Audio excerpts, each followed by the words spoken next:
Oh, hello. I'm on a bit of a broadcast, navigation. We got to have a connection.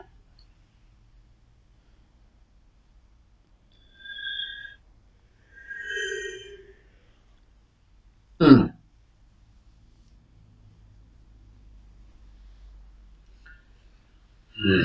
Welcome to part 3 of What If I Was in the Naruto-Verse.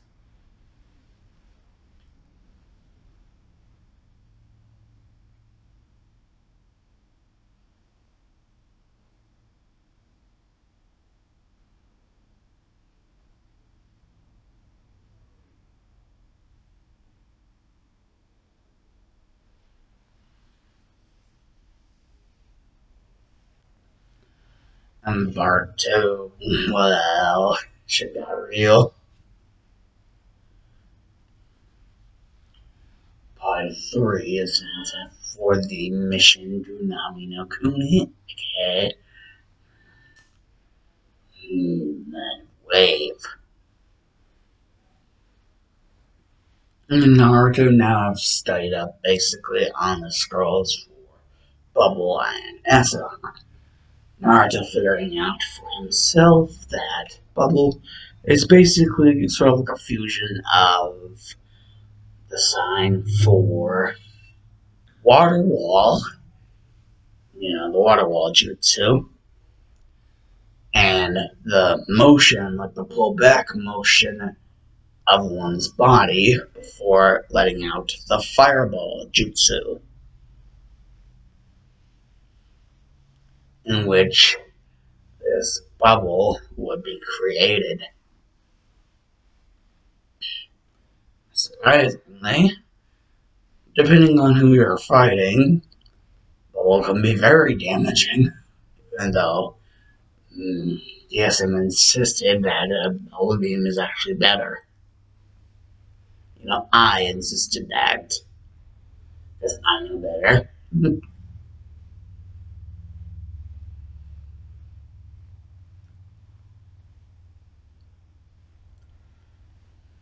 And well, as for acid armor, it's basically explaining the scroll. It's a little bit more complex. Almost like this hand sign, but you'd be trying to pull your arms away from the hand sign. As it pulled away, Naruto would feel a tug. And basically just be explained to be the energy used to make up the soon-to-be acid armor, surrounding him, going away from his feet to the top of his head.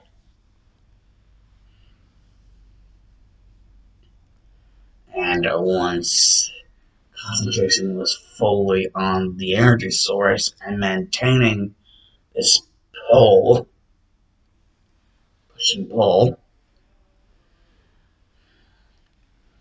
Naruto would have to find a nearby source of water in order for the energy to be released around him as acid armor, because it's kind of the only way it generally works, is if you're either in or nearby a water source. In case of being nearby, you just have to find the water source when you get in.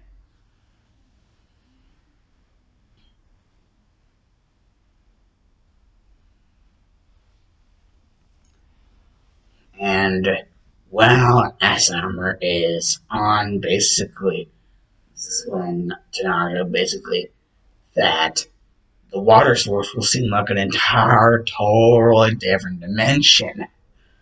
Not just like a water source, but it will seem like an entirely different dimension whenever he has acid armor on. Yeah. So to say Naruto's got himself a good starting point. Plus with all his extra flying moves. Yeah. Not gonna be so easy to predict what he has in his arsenal, is it? Mr.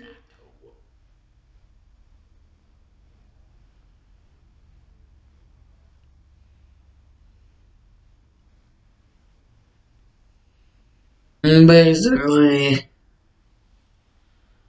as last time I left off on a huge ass cliffhanger with the Demon Brothers about to attack.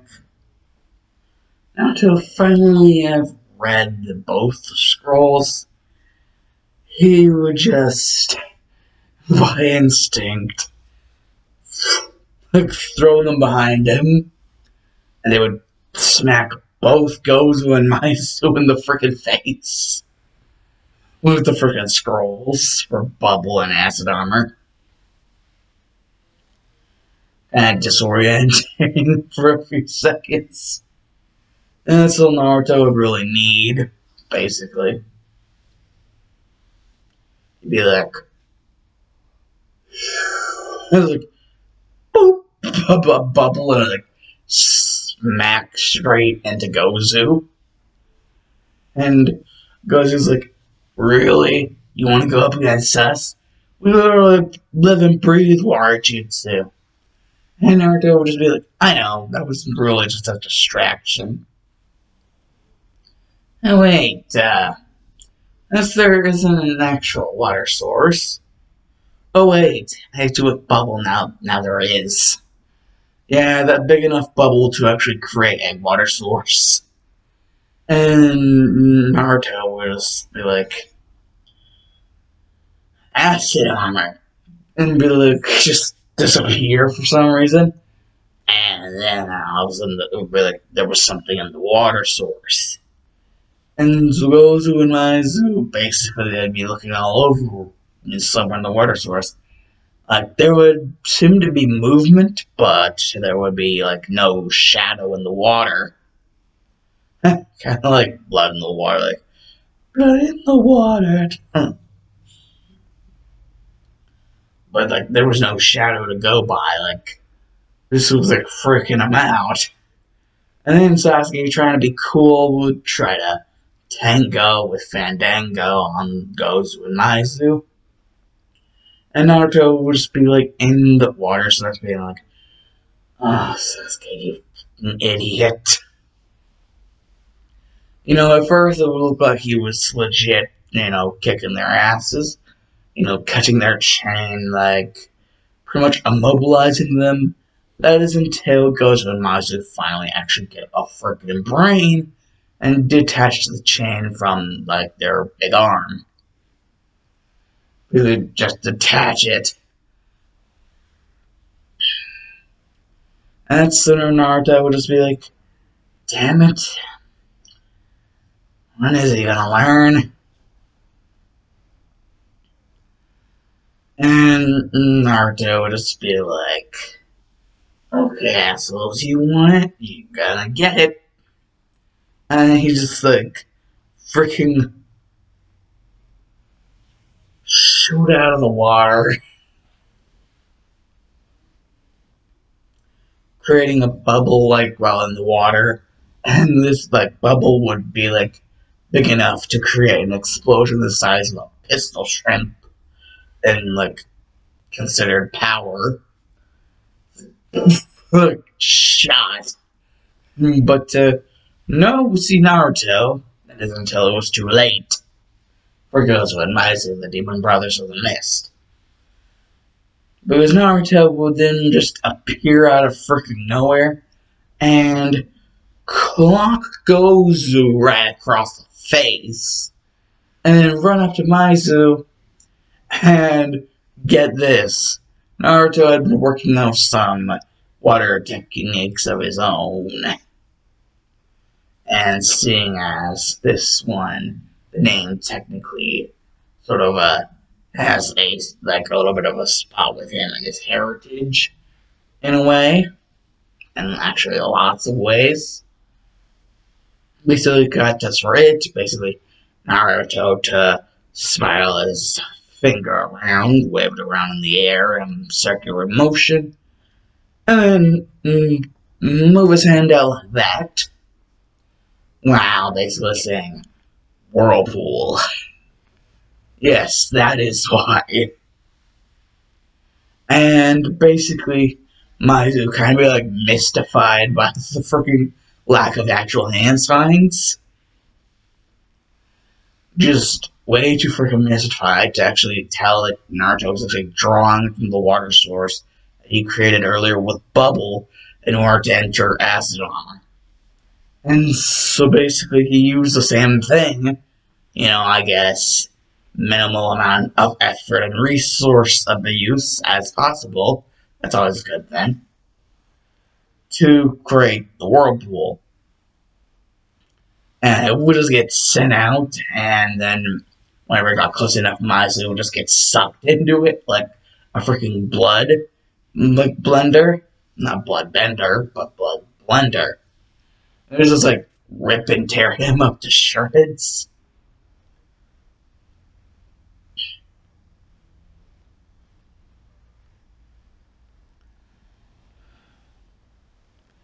However, Whirlpool wouldn't be the only other one that Naruto would have been working on in secret. Another one, Naruto basically using the same amount of force that one bubble, strong enough to be equivalent to a pistol shrimp, basically, but using the force throughout his entire body. And jetting forward, almost as if he was in actual midair, which he eventually would be, once the source had basically escaped all the way into the desired areas of his body, and then all around it. And his source of energy would be turned into literal water. And, jetting forward, water in Spanish is agua, or aqua, depends on how you pronounce your Spanish. Yes, aqua jet.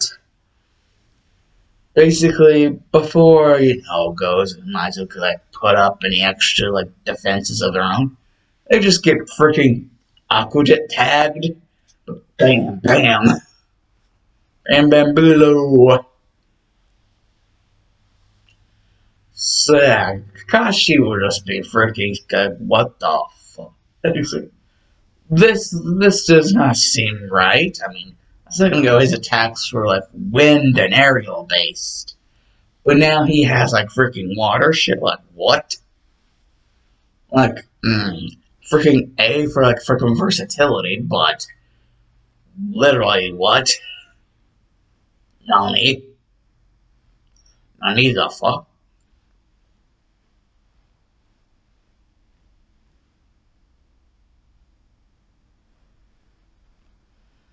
And basically Sasuke would be like, Naruto, and Sakura would just be like, Cha!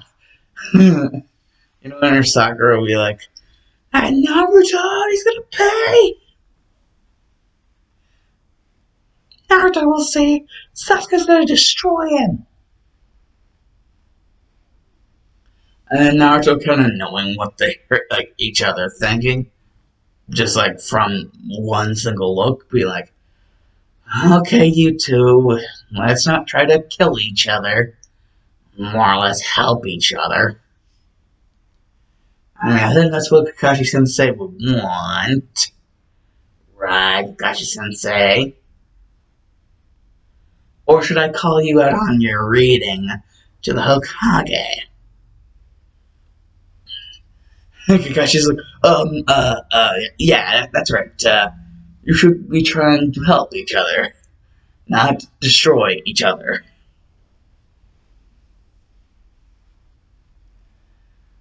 And Sasuke is 2 seconds away from calling us blatant favoritism. But then he remembers, yeah, it was kind of if Itachi didn't exist, he would probably be the favorite child before the Uchiha clan, just went poof out of existence. But then again, that really wouldn't happen if Itachi didn't exist. So it kind of shuts Sasuke up. Where he does feel like, oh, right, you reminded me of Itachi, I am so going to kill you.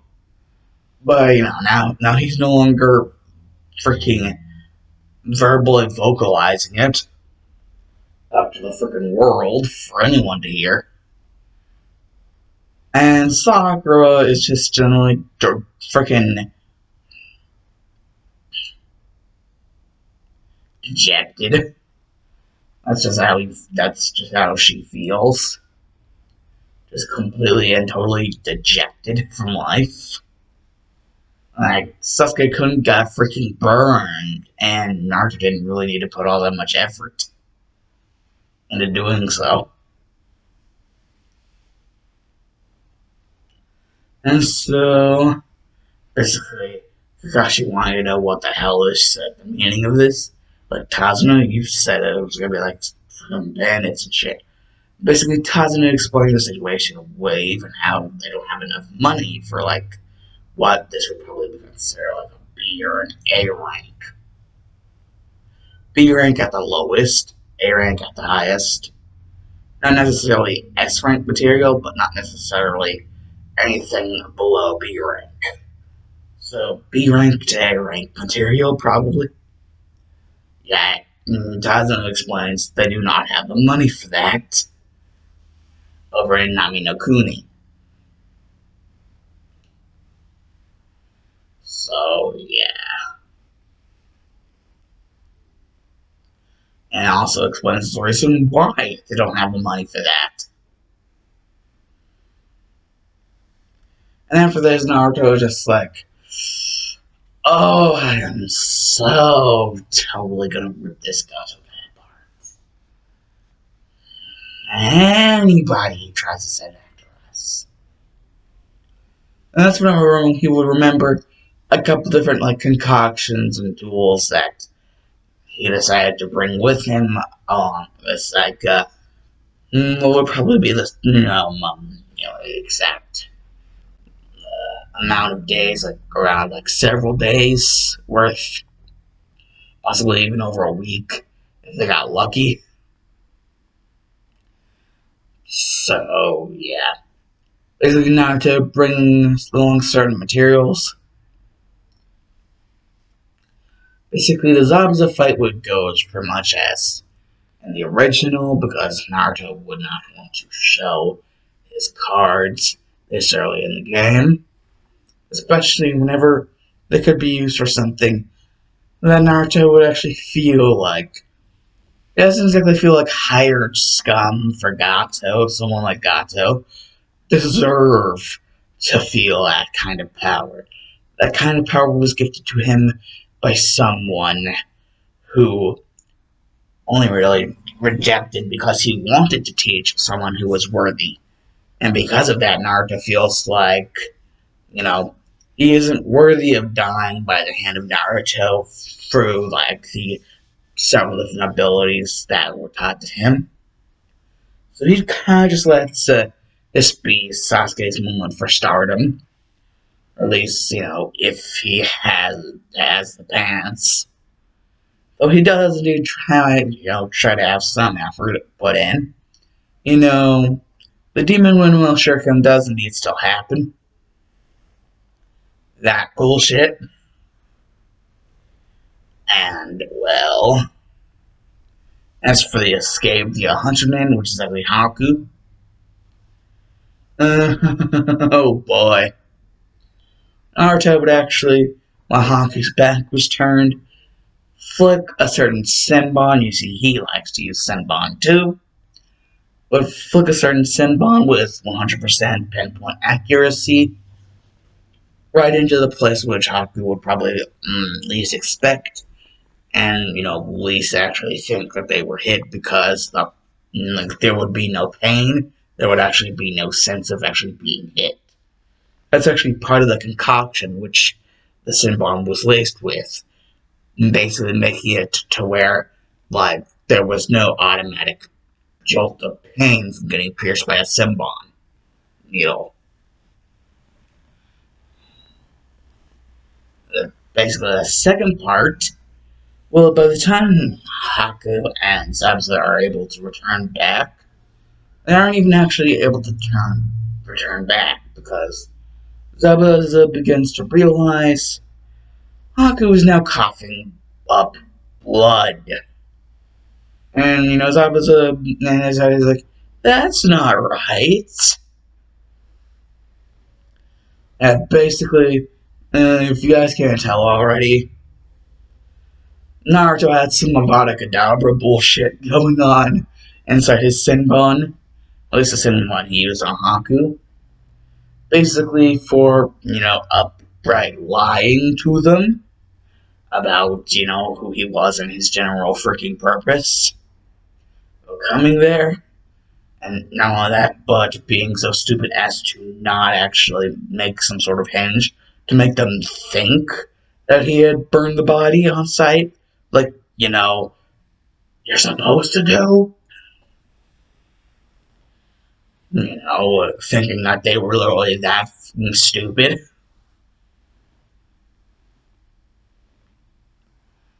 Naruto does not feel happy about that, so he would make sure it was one of his special Senbon. The Senbon, but you wouldn't exactly feel it right away, but you would surely be feeling it shortly after. And so Haku doesn't even make it to the hideout. And Zabuza's kind of stuck in like that death-like state, so he's basically, left for whoever wants to find him, and do God knows what. Basically, after everyone's pretty much had, everything, basically they are at Kazu's house now, and Naruto not wanting to hear some little bullshit from a kid who doesn't even know how bad he's had it before. Not really wanting to hear the bullshit, he just decides, I'm gonna go out, have some air whenever Naruto's real purpose actually being out there. Well, indeed, to get away from the one he considers an annoying little brat, but also to basically check up on a certain end result of said Senbon, which he calls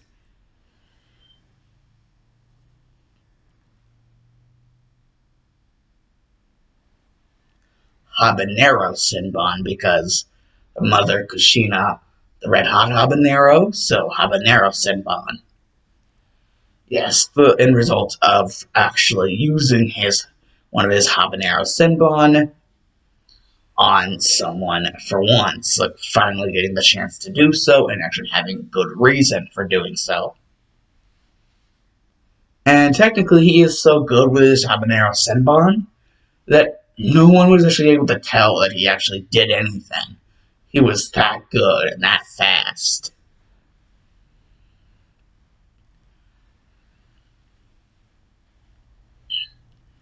And, well, basically just the trail of the end result of a habanero senbon, Naruto could sniff out with relative ease. After all, being in, the company of Archaeora and Distortionora for how long he's been, he can kind of, it's almost like he got, Sage Mode early. Like, he has this general awareness of everything around him for a very good, radius. Enough to literally, straight just from outside of Tasuna's house, be able to sniff out the person who he struck down with the habanero senbon.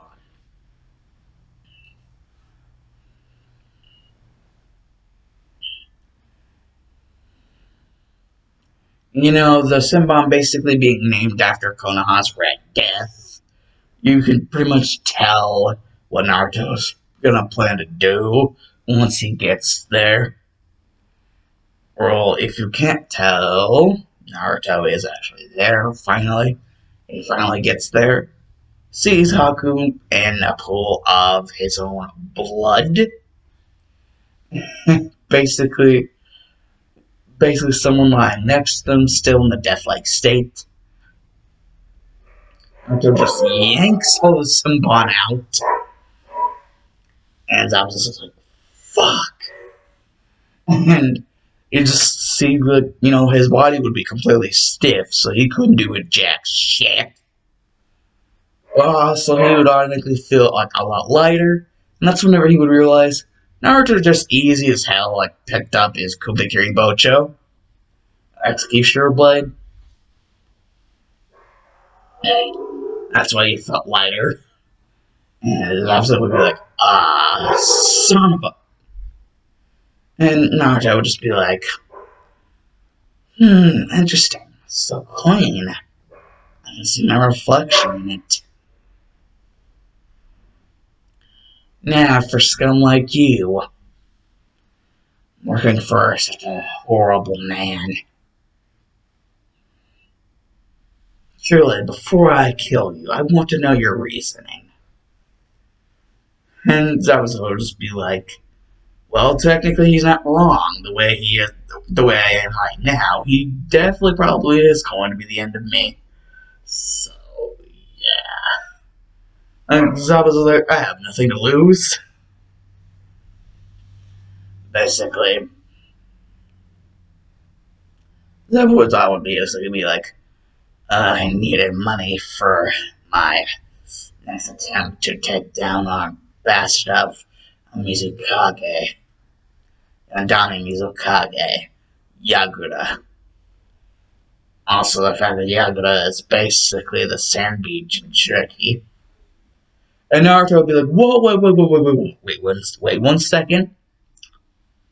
And you wonder why you failed. And Zabuza's like, wait, what? And Naruto's like, don't act like you didn't fucking listen to me. And you wonder why you failed. Remember what you said previous? Sand Beach and Cherokee? Dude, you must be the biggest dumbass of the entire Mist Village if you literally went in there unprepared for actually being able to fight a Biju. I mean, Demon of the Mist or not, I don't give a shit.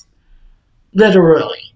You went in there trying to freaking find and fight to the death the person who is the Sand Beach in Cherokee? The hell is wrong with you? And basically, well, Zabuza would kind of like finish his explanation like, basically, you know, the fact that their leader basically just one day became a tyrant. Basically, yeah. Basically, everyone in the Leaf, like, I mean, not leaving, everyone in this village who wasn't already very loyal to Yagura decided that they were against him completely, and especially whenever he started the bloodline purges that Haku fell victim to, seeing as she was a user of Hyoten ice release. Not she, he. And Naruto just be like, oh, well, I guess you could consider me just, you know, offing her, or him, or whatever. Some, putting him out of his misery. However, as for you, you plan to work for someone as sleazy and slimy as Gato in order to get the money to get the funds to go back and try a round 2 with the Sand Beach and Cherokee, who is also the Kage of your village. You are a lost cause, man. You are a lost freaking cause.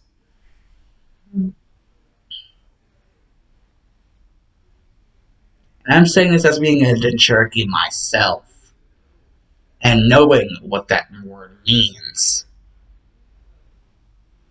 I may not necessarily be a Kage, but I am a Cherokee, and have a stronger Biju than the Sand Bee. In fact, Kyubi is my Biju. And Zabuza would basically just be like, what? Like, nani? No wonder he kicked my ass so royally. Well, then again, he did take out Aku, who was carrying me, and then just yoink out the freaking Senbon, while my body's still relatively stiff as hell. And, you know, just take Kubikiri Bocho for himself. So Zabuza would just basically let up to ask, you know, what exactly did Naruto plan to do with Kubikiri Bocho after, you know, basically had killed Zabuza. Okay. I don't freaking know. What is this like? Separate here, somewhere from somewhere else. Like, well, it's just like, basically, let me ask you a question. Rephrase the question with a question for yourself. If I say somewhere where you don't exactly want to eat, or Amanda doesn't want to eat, will you guys just get something from somewhere else that you want? Allow me to have.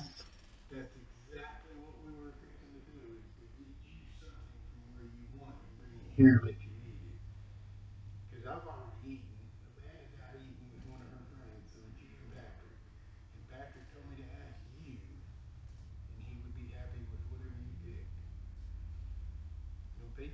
Well, I was really going to say Sonic, but now that you mentioned Patrick, he knows about what I like concerning like Asian restaurants. It's basically ask him about it. Yeah, like Goon Jones, chicken, and look. Are you not going to ask him to verify? Oh, okay. Thanks. Well, my life. Anyways, back to the story. Finally, getting back to the story. Basically, Naruto's like, "You want to know what I plan to do with Kubikiri Bocho after you're dead?" Well, first of all, that's not really going to be the first thing I plan on doing. Basically using Curry Bocho for any means. Because I don't want the person I'm going to turn in your head to know that I have Kubikiri Bocho right off the bat. Because what I'm going to do with Kubikiri Bocho right now is basically going to be the means to where I take in your head for how much it would be worth to my home village. And well, technically my actual sensei,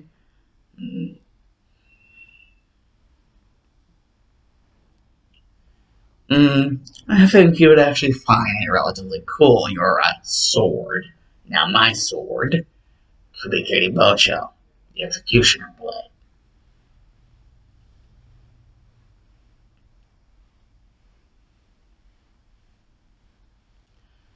As for that,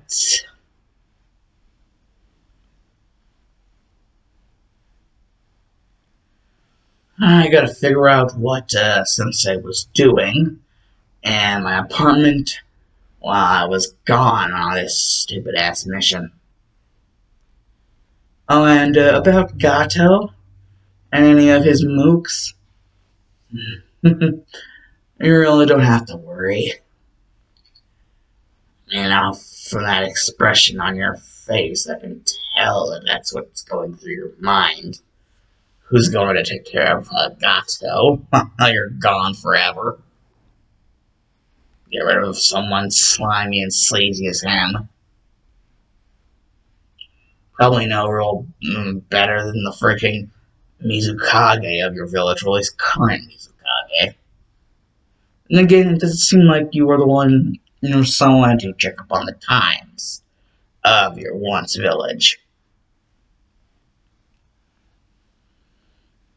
So, for all you know, they could have actually beaten Yagura somehow and managed to induct a new Mizukage, someone who isn't an absolute dickbag. Be around. And so, yeah. Basically, Naruto, he was like, pulling up for like, Kubikiri Basho. And basically, Zabuza would see, he remember Naruto saying something about his head and basically be like, oh shit. And be like, that would kind of be the last thing he would process in his head. Right before like, bringing around town. Like, The only thing silencing the sound of the metal Kubikiri Bojo being the blood that it would be absorbing to heal itself. The blood from Zabuza's now dislocated head. And Naruto would also basically be like, it's a good thing I didn't tell him about what I plan to do next. And then he would just do the same thing with Haku's head. Basically, now he would have two heads to turn in. Even more money to his account. Basically, he would activate two separate ceiling scrolls, and one ceiling scroll for Haku's head, and the other ceiling scroll for Zabuza's head. Then he would actually pop a ceiling scroll in between the two, and there he would like Kubikiri Bojo.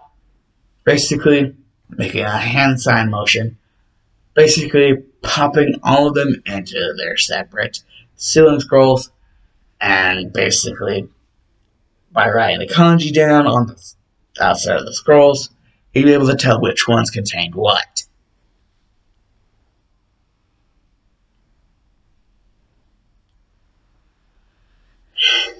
Oh, it would be fun. Because basically Naruto would be like, okay, scrolls 1 has Zabuza's head, scroll 3 has Haku's head, scroll 2 has Kubikiri Bojo. And basically Naruto would be like, I feel relatively content with myself. Now, about getting rid of these scum.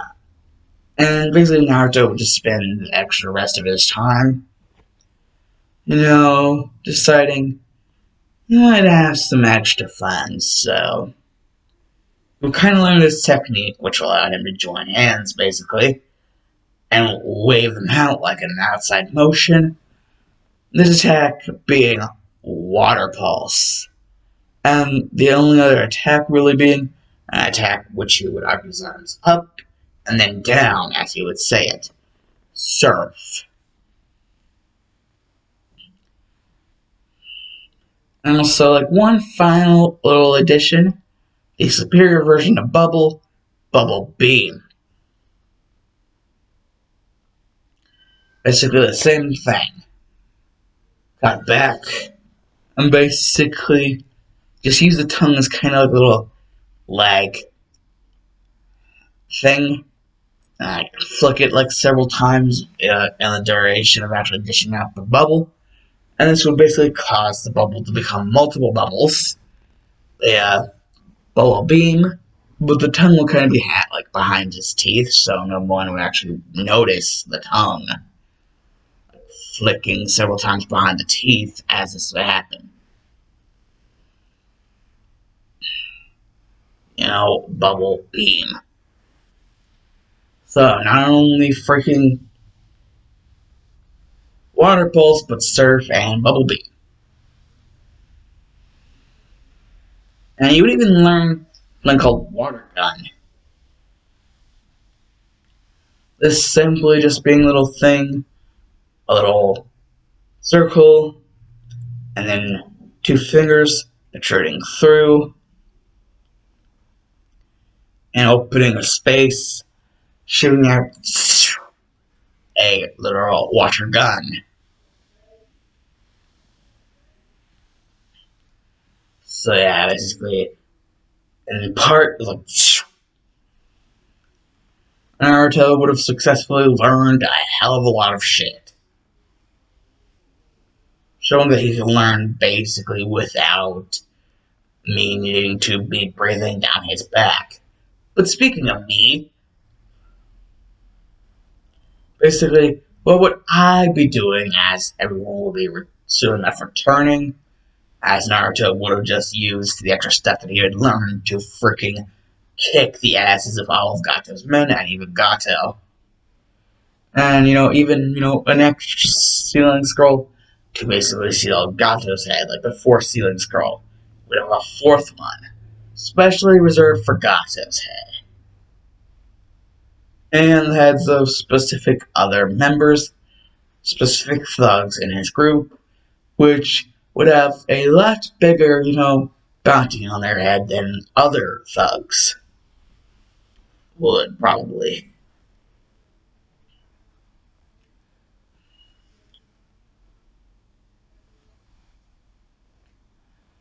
Like, he would just be taking these people out like they were freaking paper mache, and he wouldn't even be using Kubikiri Bocho, because he wants to kind of keep that a secret for a while.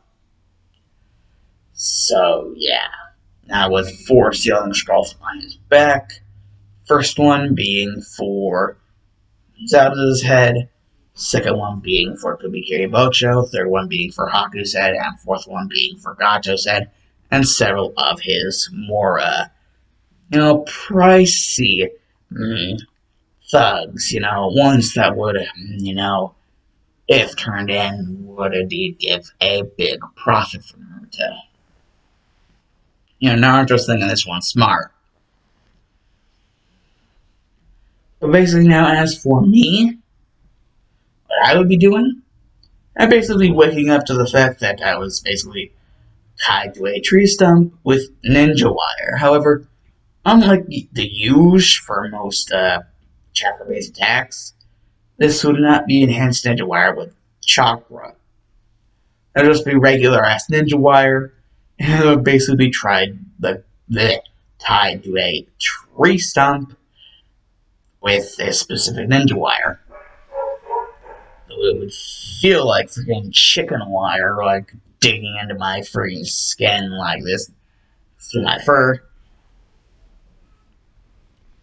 And overall unpleasant.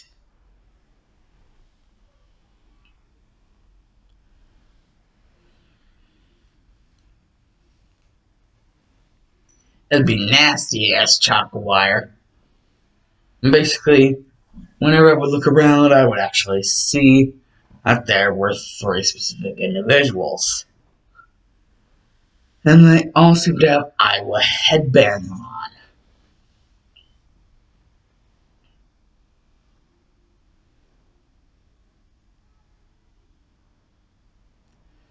And 2 of them would say that their names were Kisei and Masamune, and the other one would say Rokusho would be their name. I find it very weird that apparently all of these different freaking Iowa nin were all freaking Konoichi. Like, that's sort of random as hell. And then remembering, freaking Minato being freaking Naruto's father and having enemies in Iowa, basically, yeah, I'd just be like, you're here for him, aren't you?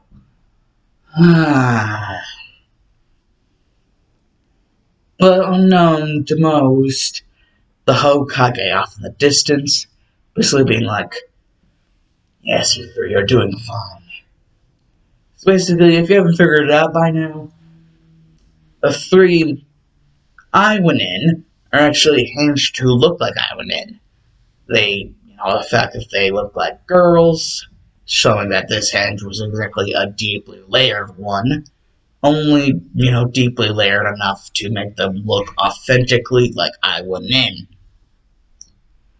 Though the Hokage literally giving them this assignment and looking basically after them in person, though trying to hide himself from my presence. Smart move, but not smart enough, as basically I'd be like, well, shit.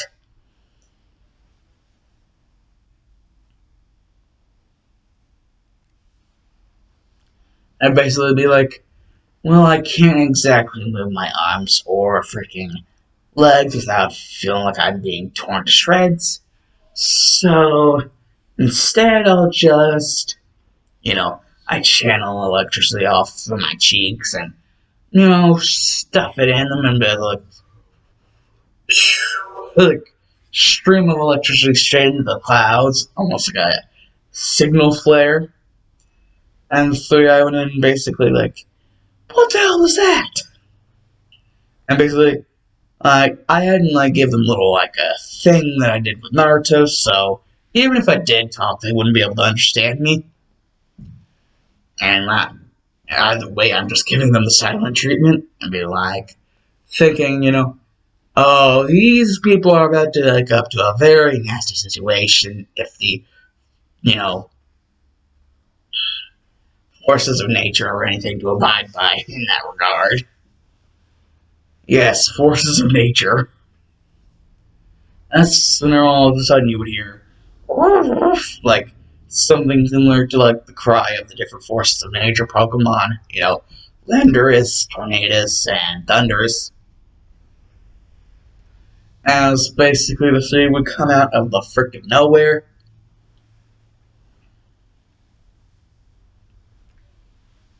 And basically, I would be speaking to them. Yo, Landorus, Tornadus, Thundurus. What's up? Yeah. Landorus, can you be a, good little force of nature for me? And see if you can check on Naruto without him actually noticing. Just see if, he still has his head attached. And by head, I mean both. So, yeah.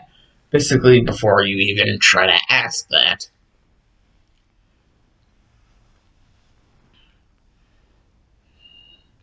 And as for you, Tornadus, Thundurus, you guys. Well, Thundurus, I already think you pretty much know what I want you to do. And Tornadus, just there is a certain old man who in his shop has forgotten to continue to hide his presence. And it's really starting to piss me off because right about now, I have figured out why this seems so damn strange. These are an actual Iron Nin. They are Konoha Nin, hinged to look like Iowa Nin. And from the hair, if that's any indication on who they are, well, oh shit, the Ice Queens have returned. The Ice Queens are in my presence. I am in the presence of the Ice Queens. 3 out of the 4, at least. Let's see, Kurenai, or as Anko-chan seems to call her, Kur-chan. Oh, speak of the devil, and the devil has apparently already been here and is still here. I wonder how the hell the old man got to get her to do. Oh wait, now I know. Now I remember. Dango. Damn it, woman. And as for the third one, holy shit. The frick isn't Yugao like Neko-chan / Yugao supposed to be doing ambush shit? What the hell would be so damn important that Hiruzen would request her out of all the different, 4 Ice Queens of Konoha for her to be a part of this? Just for, a signature authenticity? Well, if their hinges aren't even that good in the first place, literally, screw off and freaking-ticity. This is bullshit. So, yeah, just from that alone, I think you know what I want you guys to do. Basically. Signal. And just from this alone, tornadoes would a freaking summon up winds that would uproot the trees that Harrison was trying to hide in. And not only that, but it would disrupt the chakra that Kurna and Neko-chan, also known as basically Yu-Gi-Oh, were all trying to use to hinge themselves to be Aiwa Kunoichi. And I would just be like, I knew it.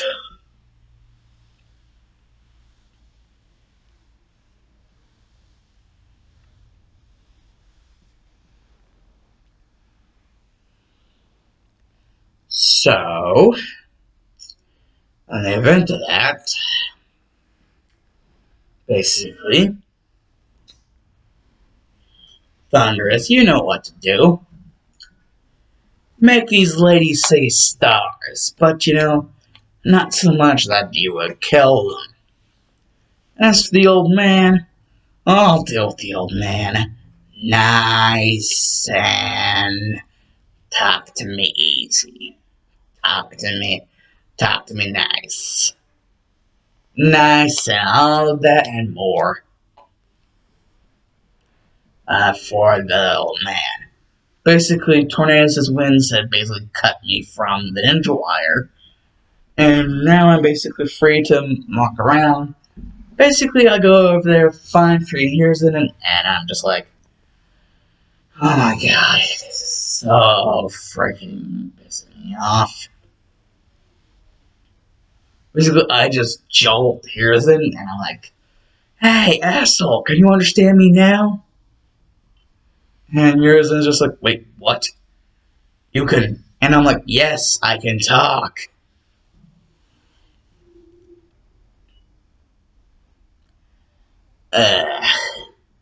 What the hell was this all for? Oh, and if you're wondering who those guys are, Landorus, Tornadus, and Thunderous, the forces of nature.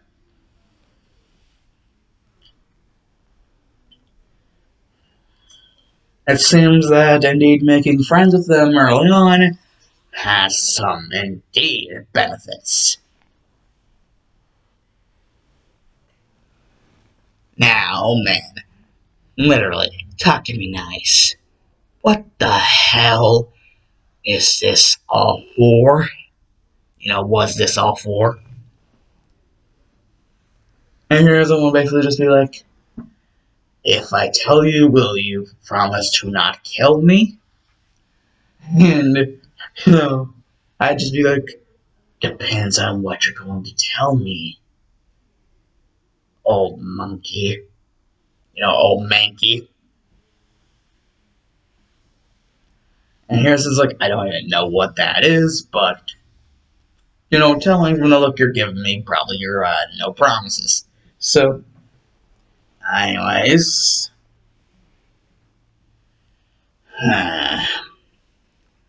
this was, well, I had some suspicions.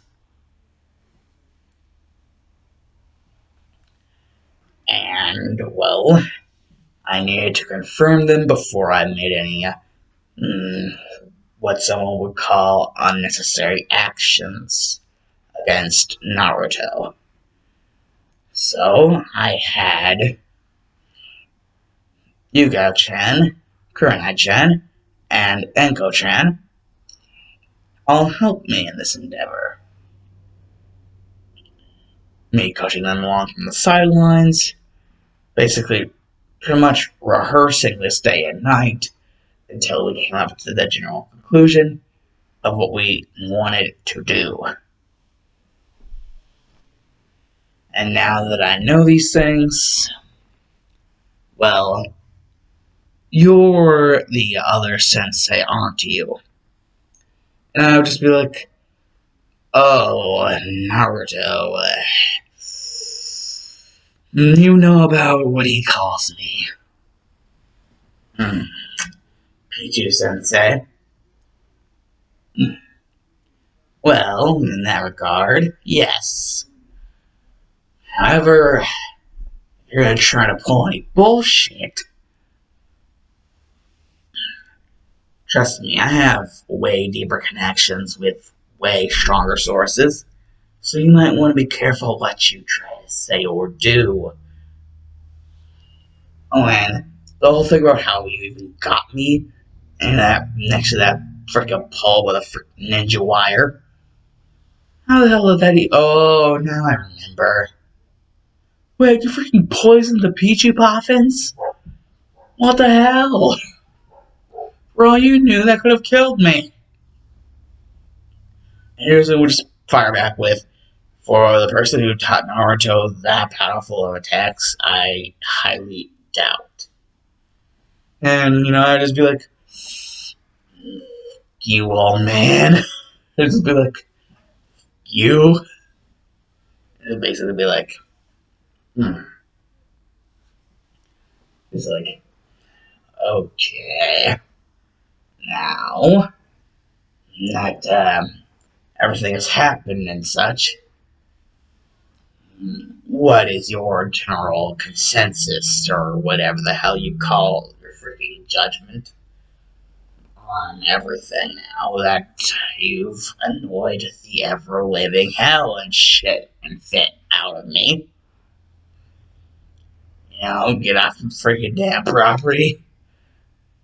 Naruto's property is my property. My property is Naruto's property. So get the hell off my damn property. That is, unless you want to tell me what your general freaking consensus, or whatever the frick you call anything, is. You know, before I forcefully kick your asses out of here, one by one.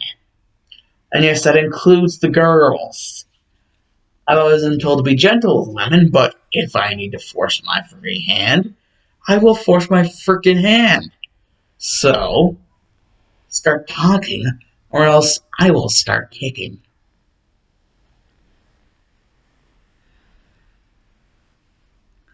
As basically Harrison would explain, general thoughts overall, you are actually good for Naruto. I just needed something to ensure myself that my overall thoughts beforehand weren't a mistake. I'm sorry if this inconvenienced you, which apparently it does. So, along with the girls, I'll be on my way. And Pichu, I would just be like, yeah, you better, old man, you fucking better. Oh, and don't think I'm not going to tell Naruto about this whenever he gets back from his mission in Nami no Kuni. Don't think I'm not going to tell him about this. This bullshit is way too freaking real for me to not tell him and consider myself still a good friend alongside being his sensei, in a way.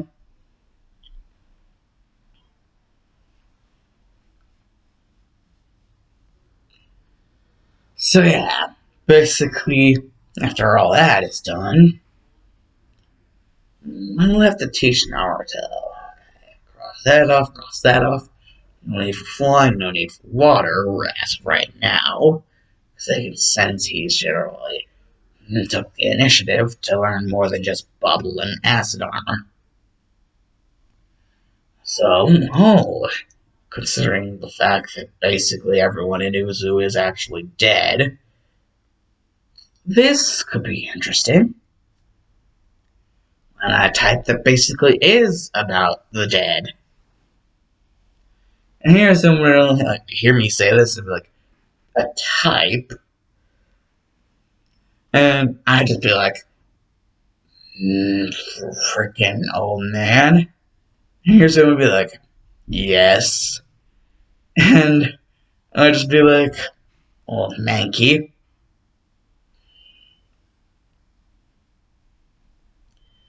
5 words.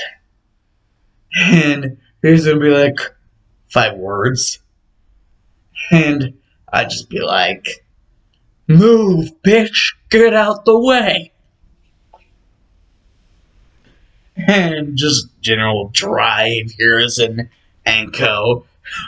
Then you go and Kurenai, like the frickin' property, just drives him out like forcefully. And I just be like, move, bitch, get out the way. Get out the way, bitch, get out the way.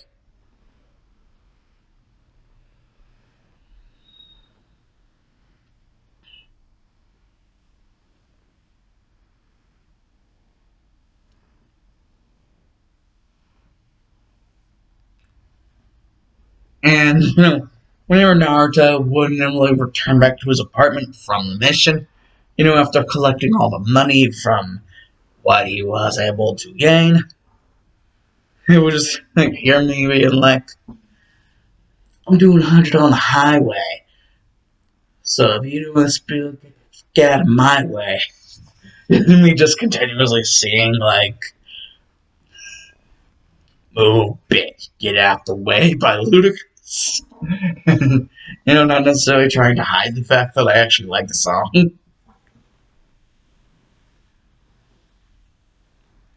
And Naruto would be like, "Yo, what up?"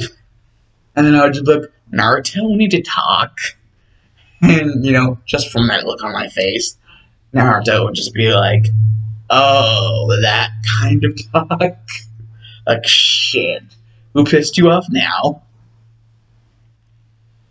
And how bad was it?" And I'd just be like, "Well, you should have been able to tell from the flare and the reaction it generally got how bad it was." And just thinking like, "Oh god, Landorus, Tornadus, and Thunderous. Man, you are shooting for the freaking stars being like that. Especially the GG." And I was like, he was fixing to be GG now if he didn't freaking get out the way.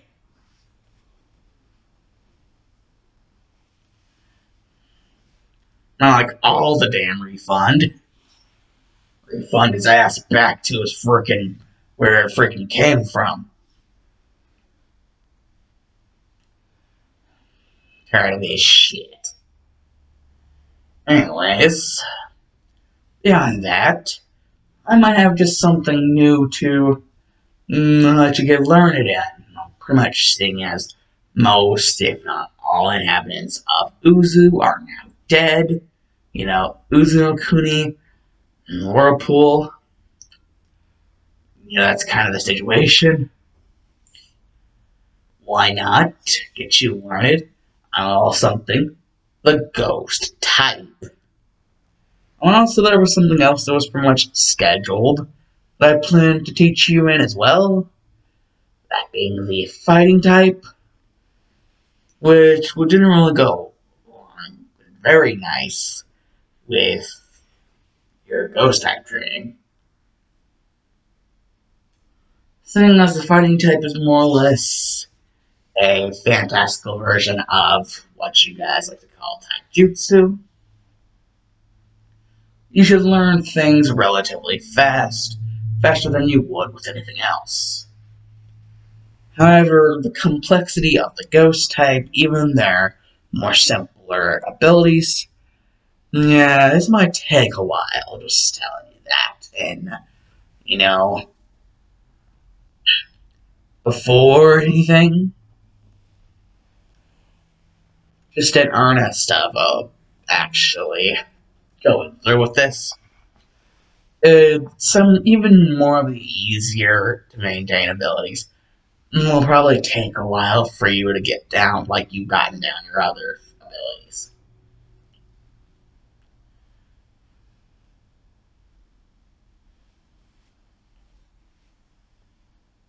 And know where I've already been informed about your progress concerning your water, so that's basically why I've skipped you along ahead to Ghost and Fighting, synchronization of both types, being learned in them. Which I sense Fighting will be easy, seeing as it's basically relative, to your guys' taijutsu. And that Ghost will actually be quite a deal of difficulty even for the general weaker and less effective abilities.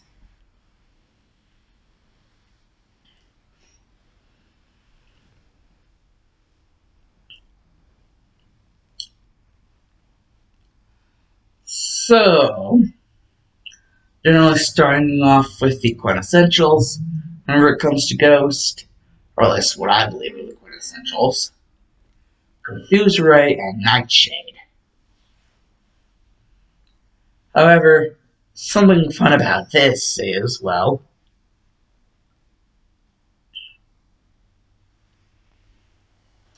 the thing about Confuse Ray is, well, if you've ever heard anything about the dust or particle release of the second and third Tsuchikage, it's basically similar to that. Shooting a sort of beam, or in this case, ray, of something that basically instigates confusion in the enemy. And I actually sense that you did indeed use your habanero Sinbon. Nice one of them. Oh, the joy. I can only imagine the general reaction of the person once they actually did indeed figure out something was wrong. Oh boy, oh, just giddy. I'm just giddy in anticipation. You seem to have yourself relative fat stacks. What is that? Oh shit, is that Kubikiri Bojo? Damn, man, just damn! That's for you. And just wondering why you would have it on your nightstand. That is, unless you found a way to make wood able to disappear items at will. Basically, a ceiling array on your nightstand that would allow you to do that. But considering you're using Uzumaki, I highly doubt that that would be hard for you. Uzumakis are little legit seal masters incarnate. And even in the general weaker ones, still seems true. So, as for the other one, Nightshade. This is more or less similar to the situation with Whirlpool, as I'm sure you probably figured out by now. Only instead of a finger motion being like this, it would be more like this. That's until you finally open palm, force out the general power of the technique. The simple motion being a simple storing up of energy to be released once Nightshade is used. So, I trust that you'll be able to build up, only going higher from here.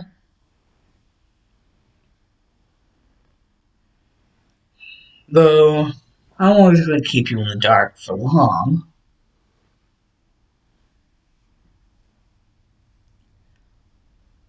For example, moves like triple kick and cross chop, along with focus blast and aura spear. Well, focus blast and aura spear are more or less specially oriented, to the point where they actually do indeed become more like elemental attacks than simple taijutsu. Focus blast is less close range than the general idea of aura spear, basically the same motion. All basically differs is the actual distance to use effectively for each attack. You'll see what I mean whenever actually trying to use Aura Spear or Focus Blast. But now for the situations with Triple Kick and Cross Chop. Well,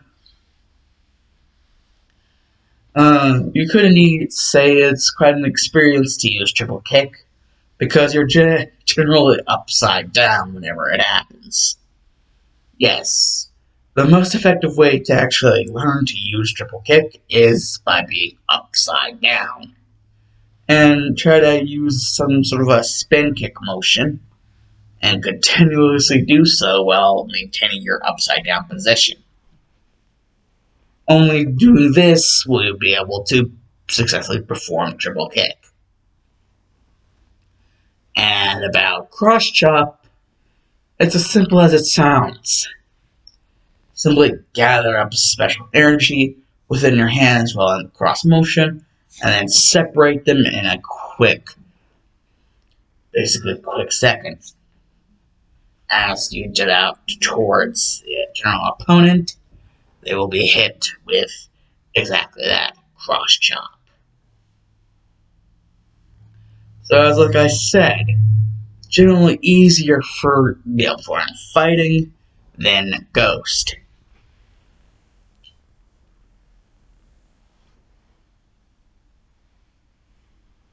It is unless you want to finally learn how to channel distortion energy.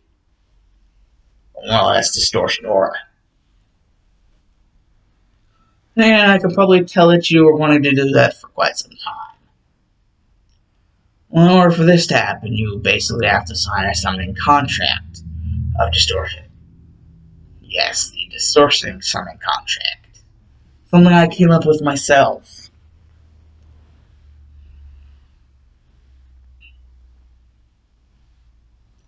I'm such a master of it that I can actually call upon said beings without actually having to use the traditional hand signs of a summoner. Sans basically how Rotom fam, got there whenever they did that one time. And even my ability to sort of signal flare the basically forces of nature whenever I did. That is what is considered true mastery of the summoning contract of distortion.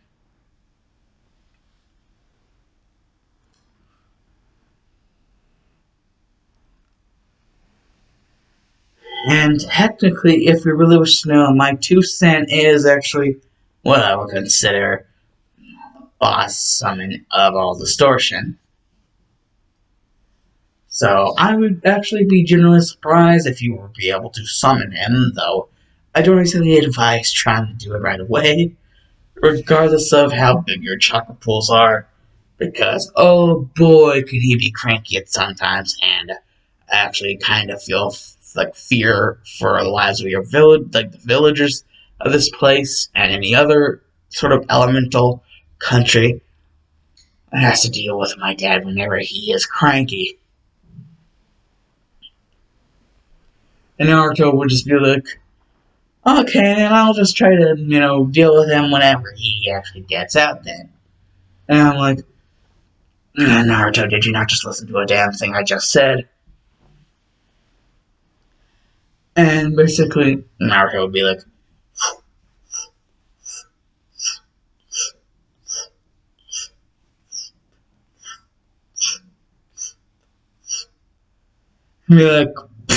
summoning, distortion. And I'm like, I would at least be like, at least he decided to summon whatever the hell is going to come out outside. God forbid I have to deal with cleaning up this place.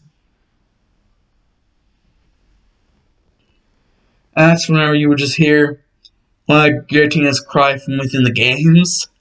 And I just do, oh shit, he was actually able to do it.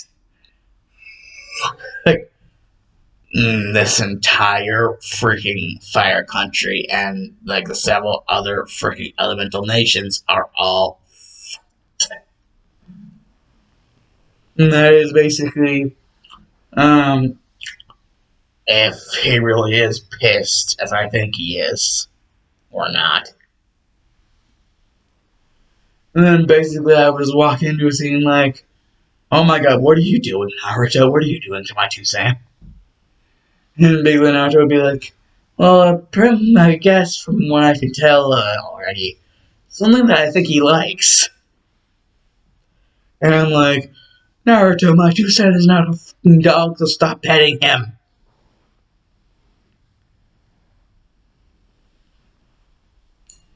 And again, I guess it's better than him being pissed, because then everyone would be dead.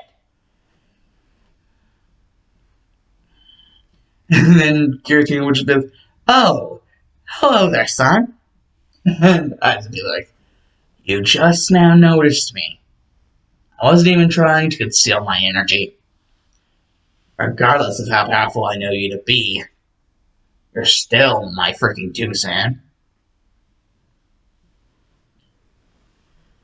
But regardless, I guess, to each his own. I guess.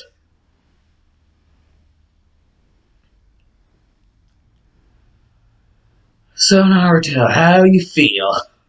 And then just Naruto would like freaking like flopping around like I'd be like, oh shit, it really did take a lot of his chakra to summon you.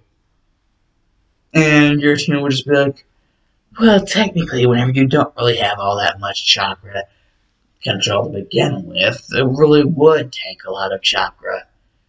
Unnecessary extra amount, but considering he literally has shit chakra control, and chakra control is used to basically maintain the seal for whatever is summoned through the distortion scroll that dice since you created yourself. Oh, and by the way, thanks for having me be the boss summon. I'd like to get to know this Naruto kid a little bit more, seeing as he's perked your interest so. And I'd just be like, yeah, that's it. We can call it that. Perk my interest. If you want to, that is.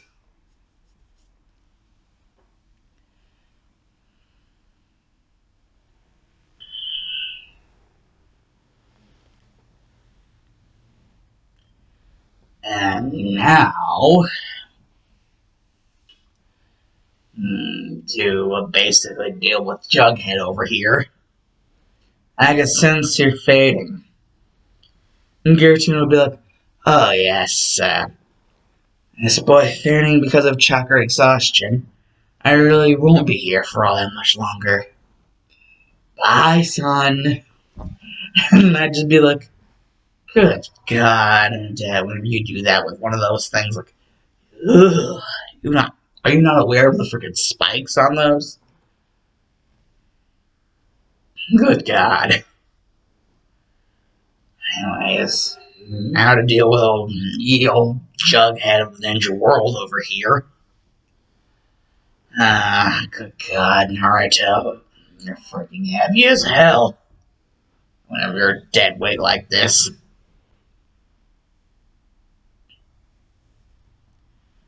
And so that's probably where we're gonna come to a close on part 3 of What If I Was in the Naruto-Verse. Yes, Naruto now has basically permission to summon Giratina, of all things. Yeah. Of all Pokemon, that just had to be Giratina.